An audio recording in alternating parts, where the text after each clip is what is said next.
बिस्मिल्लाहिर्रहमानिर्रहीम। आज हम Punjab enforcement and regulatory authority operations and procedures rules 2025 start करने जा रहे हैं। इसके अंदर टोटल 38 रूल्स हैं और 2 स्केजुअल हैं।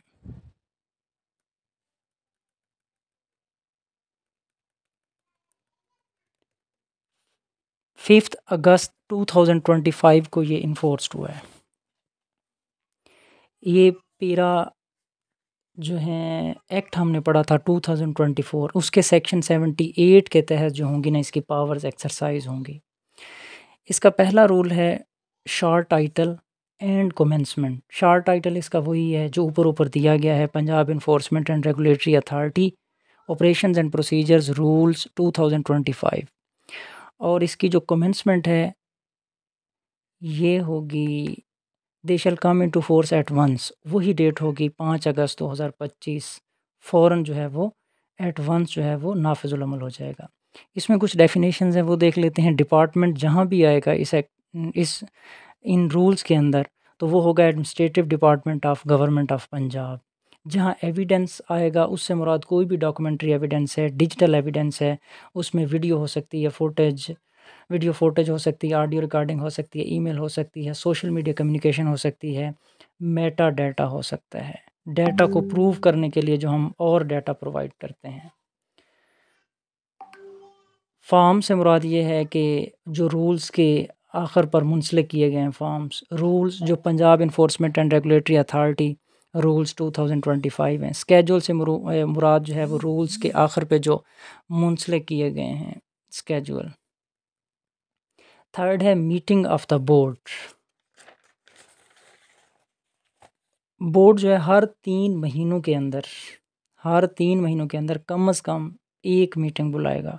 बोर्ड की स्पेशल मीटिंग जो होगी वो चेयरपर्सन खुद या बोर्ड के किसी मेंबर की रिक्वेस्ट पर बुला सकता है।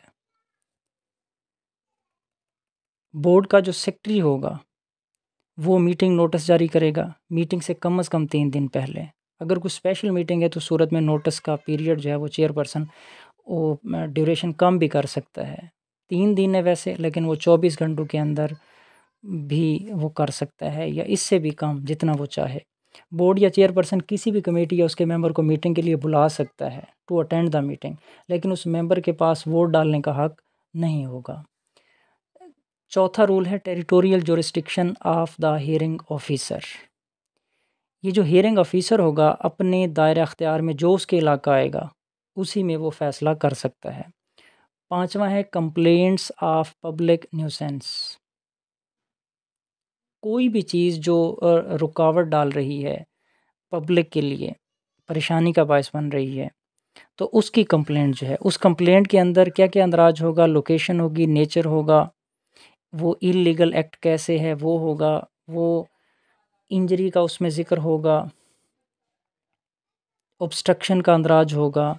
कंप्लेंटेंट जो होगा शिकायत दर्ज करवाने वाला वो एफिडेविट देगा, हलफनामा देगा। SDO hearing officer board authority के सामने पेश की गई जो कंप्लेंट होगी वो जो कंसर्न्ड ईओ होगा उसको भेजी जाएगी। ईओ जो होगा फिर आईओ से रिपोर्ट लेने के बाद वो जो हमने पीछे पढ़ा था ईपीओ जारी करेगा, इमरजेंसी प्रोहिबिशन ऑर्डर।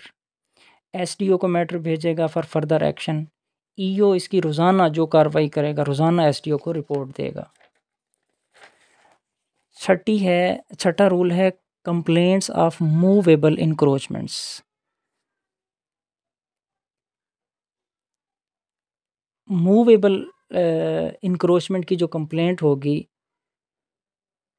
उसमें क्या क्या शामिल होगा, उसमें लोकेशन, उसकी नेचर इंक्रोचमेंट की, उसकी सारी डिटेल होगी और ये एफिडेविट होगा, बयान हल्फी होगा। ईओ खुद या कंप्लेंट पर जो अथॉरिटी बोर्ड हियरिंग ऑफिसर या एसडीओ की हदायत होगी साइट की इंस्पेक्शन करेगा। अगर ये सेटिस्फाई हो जाता है कि इंक्रोचमेंट की रिमूवल की ज़रूरत है तो इलीगल ऑक्यूपायर को नोटिस देगा कि 3 दिन के अंदर टू शो काज वजह बयान करे, या इलीगल ऑक्यूपायर को रिमूवल ऑर्डर देगा कि स्टेट प्रॉपर्टी 3 दिन के अंदर खाली करे। अगर इलीगल ऑक्यूपायर बात नहीं मानता तो फिर क्या होगा, तो ईओ जो होगा वो एक्ट के पीरा एक्ट जो हमने 2024 पढ़ा उसके सेक्शन 38 के सब सेक्शन 2 के तहत एक्शन लेगा। ये जो इन्फोर्समेंट ऑफिसर होगा ये रोज़ाना इस सारी कार्रवाई जो भी करेगा एसडीओ को रिपोर्ट करेगा। 7वां है कंप्लेंट्स ऑफ इमूवेबल इंक्रोचमेंट्स। 7वें रूल के अंदर उसने बताया है कि ये जो इमूवेबल इंक्रोचमेंट्स हैं उसकी कंप्लेंट्स के बारे में ईओ इंस्पेक्शन करेगा, और अगर ईओ मुतमईन है कि तजावज़ात हटाने की ज़रूरत है तो वो एसडीओ के ज़रिए हेयरिंग ऑफिसर को रिपोर्ट भेजेगा। हेयरिंग ऑफिसर जो होगा वो नाजायज़ काबिज़ को नोटिस देगा। नाजायज़ काबिज़ जो होगा वो जवाब जमा करवाएगा एफिडेविट के थ्रू। नाजायज़ काबिज़ जो होगा प्रोसीडिंग्स में ख़ुद या किसी रिप्रेजेंटेटिव के ज़रिए पार्टिसिपेट कर सकता है। हेयरिंग ऑफिसर किसी भी डिपार्टमेंट से रिकॉर्ड तलब कर सकता है।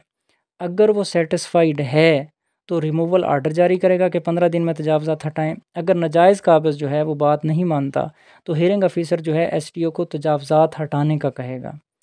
इन्फोर्समेंट ऑफिसर जो होगा वो रोज़ाना इस सारी कार्रवाई की एसडीओ को रिपोर्ट देगा।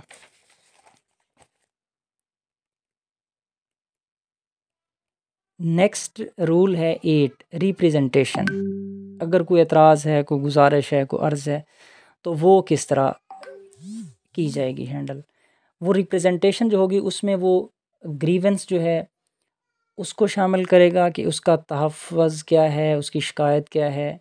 जहाँ ऑथोराइज्ड ऑफिसर को एक्ट को चैलेंज किया गया तो रिप्रेजेंटेशन में इलीगैलिटी शामिल होगी। रिप्रेजेंटेशन जो है अगर एडमिसिबल नहीं होगा, रिप्रेजेंटेशन जो है वो एडमिसिबल नहीं होगा। अगर कौन कौन सी चीज़ें हैं कि वो एडमिसिबल नहीं होगा, उसके लिए ये है कि सिमिलर नेचर का एतराज़ जो है रिप्रेजेंटेशन जो है पहले डिसमिस हो चुकी हो। दूसरी बात यह है कि रिप्रेजेंटेशन एडमिसिबल नहीं होगी अगर एक्ट के सेक्शन 39 के तहत हेयरिंग ऑफिसर की हदायत पर इन्फोर्समेंट ऑफिसर ने एक्शन लिया हो, तब भी एडमिसिबल नहीं होगी।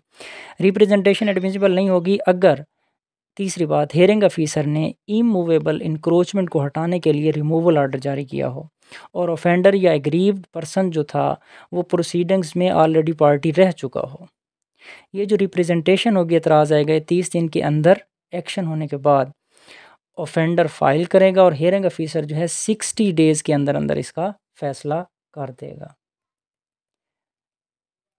रूल नंबर 9 है हेयरिंग प्रोसीजर। हेयरिंग ऑफिसर जो होगा वो 3 दिन के अंदर फैसला करेगा, 3 वर्किंग डेज़ के अंदर फैसला करेगा रिप्रेजेंटेशन का जो भी एतराज़ आया होगा। ऑफेंडर जो होगा वो हेयरिंग ऑफिसर के सामने सारी हेयरिंग अटेंड करेगा, खुद करे या उसका कोई रिप्रेजेंटेटिव होगा, प्लीडर होगा या एडवोकेट। हेयरिंग ऑफिसर किसी भी डिपार्टमेंट से रिकॉर्ड तलब कर सकता है जहां उसको ज़रूरत होगी। जहां हेयरिंग ऑफिसर ऑफेंडर को एविडेंस देने की इजाज़त देता है वहीं वो इन्फोर्समेंट ऑफिसर या कोई और ऑफिसर जो ऑथोराइज्ड बाय हिम है गवाहों से ये इन्फोर्समेंट ऑफिसर क्रॉस क्वेश्चंस भी कर सकता है।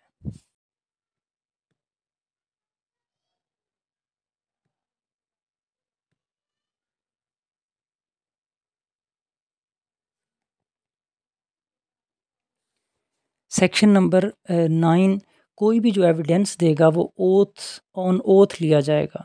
रिप्रेजेंटेशन का फ़ैसला जो होगा वो हेयरिंग ऑफिसर 60 डेज़ में कंप्लीट करेगा। रूल नंबर 9 है power to proceed ex parte. Ex parte से मुराद ये है कि अगर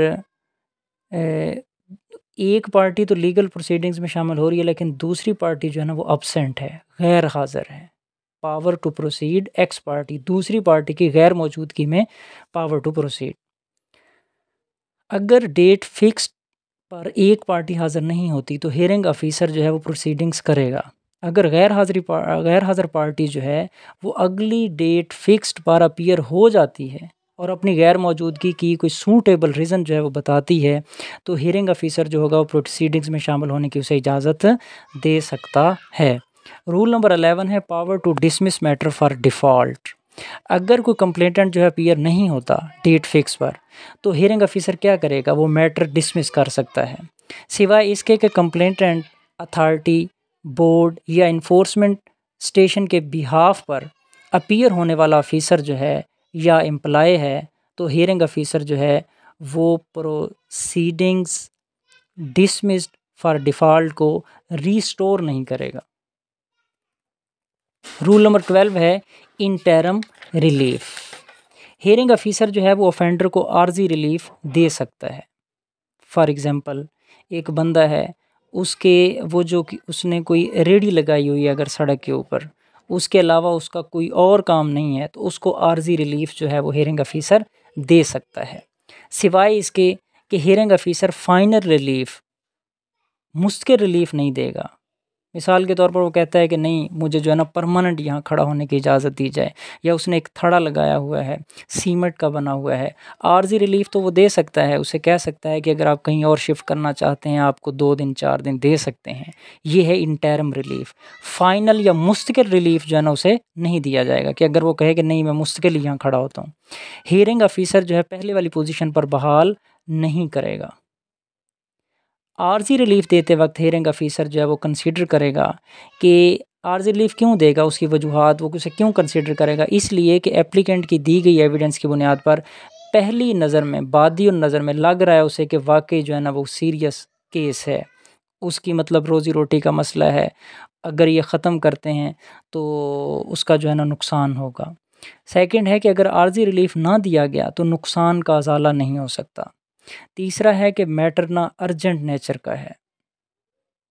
नेक्स्ट है कि इंटरम रिलीफ जो है ना वो ज़रूरी है फाइनल रिलीफ के लिए, कि अगर हम उसे इंटरम रिलीफ देते हैं तो वो अपना जो है ना कोई और इसके मुतबादल रास्ता तलाश कर लेगा।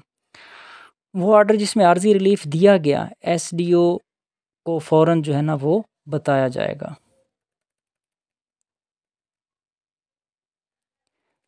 रूल नंबर 13 है ऑर्डर। हियरिंग ऑफिसर फैसला जो होगा वो रिटन ऑर्डर की सूरत में देगा। ऑर्डर ऑफेंडर और एसडीओ को भी भेजा जाएगा।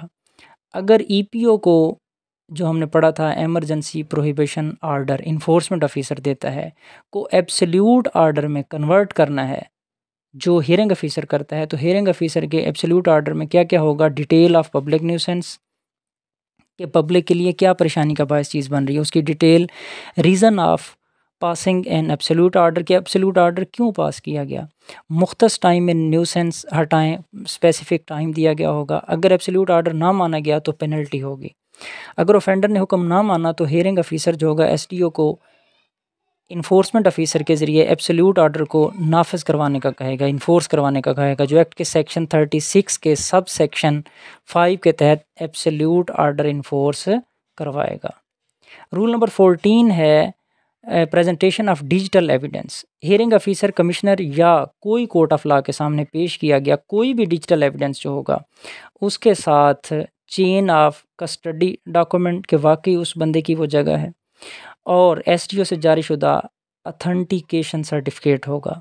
ऑफिसर जो डिजिटल एविडेंस पेश कर रहे होंगे वो डायरेक्टर जनरल की हदायत को फॉलो करेंगे। रूल नंबर 15 है नोटिस एंड ऑर्डर्स। एक्ट के सेक्शन 40 के तहत दिए गए जो मोड और मैनर दिया गया उसके मुताबिक नोटिस और ऑर्डर जारी किए जाएंगे। रूल नंबर 16 है डिसीजन रिगार्डिंग सील्ड प्रेमिसेस। अगर कोई सील्ड प्रेमिसेस है तो उसके बारे में डिसीजन क्या है। हियरिंग ऑफिसर जो है वो आफ्टर हियरिंग तहरीरी ऑर्डर एक जारी करेगा, जिसमें क्या क्या होगा कि केस के फैसले तक प्रेमिसेस को सील किया जाता है, उस अहाते को सील किया जाता है। पोजेशन ऑफ प्रॉपर्टी जो है, प्रॉपर्टी की मलकियत डिपार्टमेंट या एजेंसी या लॉफुल ओनर को रिवर्ट कर दें, वापस की जाती है। प्रेमिसेस डी सील कर दी जाएगी अगर इलीगल ऑक्यूपायर प्रॉपर्टी पर अपना लीगल राइट साबित कर देता है। रूल नंबर 17 है confiscated articles or goods. Inventory form में जब्त की गई जो गुड्स होंगी, आर्टिकल्स हैं, जो भी चीज़ें, उनका रिकॉर्ड डिटेल के साथ रखा जाएगा। इन्वेंट्री पर इन्फोर्समेंट ऑफिसर के और वो जो ऑफेंडर होगा उसके साइन होंगे। ऑफेंडर के साइन इसलिए होंगे ताकि वो बाद में ये ना कहे कि मेरी ये चीज़ें थी या ये चीज़ें वो इतनी वैल्यू की थी। फॉर एग्ज़ाम्पल इन्होंने अगर सीज़ की हैं वो पुरानी थी, वो ये ना कह दे कि ये चीज़ें मेरी सारी न्यू थी। दोनों के साइन होंगे। हाँ, अगर ऑफेंडर साइन करने से इनकारी है या मौजूद नहीं है तो उस वक्त वहाँ जो मौजूद शख्स होगा उससे साइन लिए जाएंगे। अगर ऑन एक्सेप्टेंस ऑफ रिप्रेजेंटेशन, अगर रिप्रेजेंटेशन जो है वो उसने ठीक फाइल की या वो एक्सेप्टेंस हो जाती है उसकी, तो एसडीओ की तरफ से ऑफेंडर को चीज़ें जो हैं वापस कर दी जाएंगी। Director general Punjab procurement rules 2014 के तहत जो है वो स्टैंडर्ड मैकेनिज़्म नोटिफाई करेगा सीज्ड गुड्स को स्टोर कहाँ पे करना है, क्योंकि वो चीज़ें तो ले आएंगे। अब दफ्तर इन्फोर्समेंट स्टेशन जो है वो छोटा सा होगा, तो हमने उसको स्टोर कहाँ करना है, उसके लिए कौन सी चीज़ फॉलो की जाएगी, पीपीएससी में पूछ सकता है, Punjab procurement rules 2014। Rule number 18 है determination of rent and cost of enforcement. Hearing officer दर्ज झैल फैक्टर्स की बुनियाद पर रेंट और कास्ट ऑफ इन्फोर्समेंट का अंदाज़ा लगाएगा। कैसे? जो इन्फोर्समेंट ऑफिसर की रिपोर्ट ऑफ एस्टिमेटेड कास्ट आएगी, ड्यूरेशन ऑफ इलीगल ऑक्यूपेशन, अच्छा उसके बाद मोनेटरी बेनिफिट, उसने कितना जो है उसके माली फ़ायदा लिया है, notified rate of rent by government, government का नोटिफाइड रेट क्या है रेंट का, report of estimated cost enforcement officer बनाएगा, और एसडीओ जो है वो दर्जल कंसिडरेशंस की बुनियाद पर वेरीफाई करेगा कि कितना स्टाफ पर्सनल लगाया गया है ड्यूरिंग एक्शन, ऑपरेशनल कास्ट कितनी आई है मशीनरी और व्हीकल्स की, इस बुनियाद पर वो सारा जो है वो एस्टिमेटेड कास्ट की